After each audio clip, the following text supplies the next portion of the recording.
Hey there, Grumpy Old Fart here. For those of you who don't know, I started Grumpy Old Fart to express my political and social opinions and to say things that I felt needed to be said. Unfortunately, YouTube started giving me strikes. As a hedge against this happening, I've created backup YouTube channels, Grumpy Old Gamer and Grumpy Old Ufologist. I also created a channel called Grumpy Old Fart over on Rumble, a free speech alternative to YouTube. You can find all of my stuff there, including my political opinion and current events. The link to my Rumble channel, as well as links to let you order my books, are in the description of this video. If you enjoy my content, please like, subscribe, share, and comment. I welcome your comments, even if you disagree with me. Now, on with the video. Hey there, Grumpy Old Fart here. I've been playing Dungeons & Dragons since the 1970s. I started running games in 1979, 1980, in that range. I want to say it was 1979. And by far, I've played a lot of games, I've run a lot of games, and by far, the most aggravating monster to run player characters against is the Rust Monster. I've run tons of games over the years, and I've run a plethora of different monsters against player characters in my gaming experience. And in my opinion, the monster that most aggravates the players is the Rust Monster. You can find it on page 83 of the Monster Manual. One of the things that I make sure of in my games is to run economies very, very strictly. When a player character group goes into a town to spend gold, they find that their funding doesn't seem to go as far as they'd like. As a dungeon master, I haggle and I never settle for book price. The only time I let people buy directly from the book with the book prices is at character creation. After that, yeah, I haggle. And I never settle for book price. And if somebody wants to sell me an item, I never give them book price. I always sell for less. I buy for less and I sell for more because that's smart business. I play my shop owners that way. I'm also relatively stingy with gold. Most of my player characters have a wealth of silver but very little gold. And platinum is very, very rare in my game.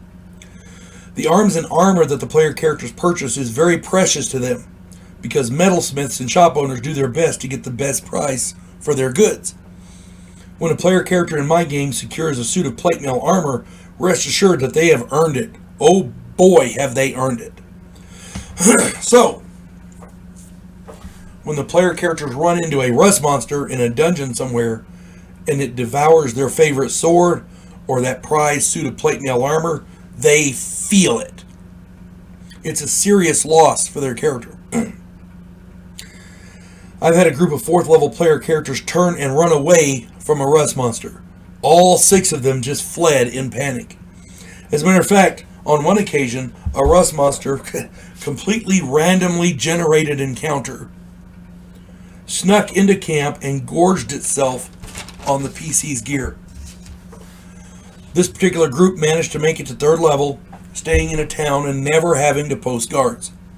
So when they ventured out into a local tower, ruins, there was some ruins outside of town, including a tower, and there was some stuff going on. Somebody hired them to go check it out. They ventured out, and when they found a secret staircase down into some forgotten catacombs, they didn't think to post a sentry when they made camp. A Rust Monster found their camp and quietly began devouring their weapons and armor. By the way, if a player character sleeps in their armor, they can't get a restful sleep. Nobody can.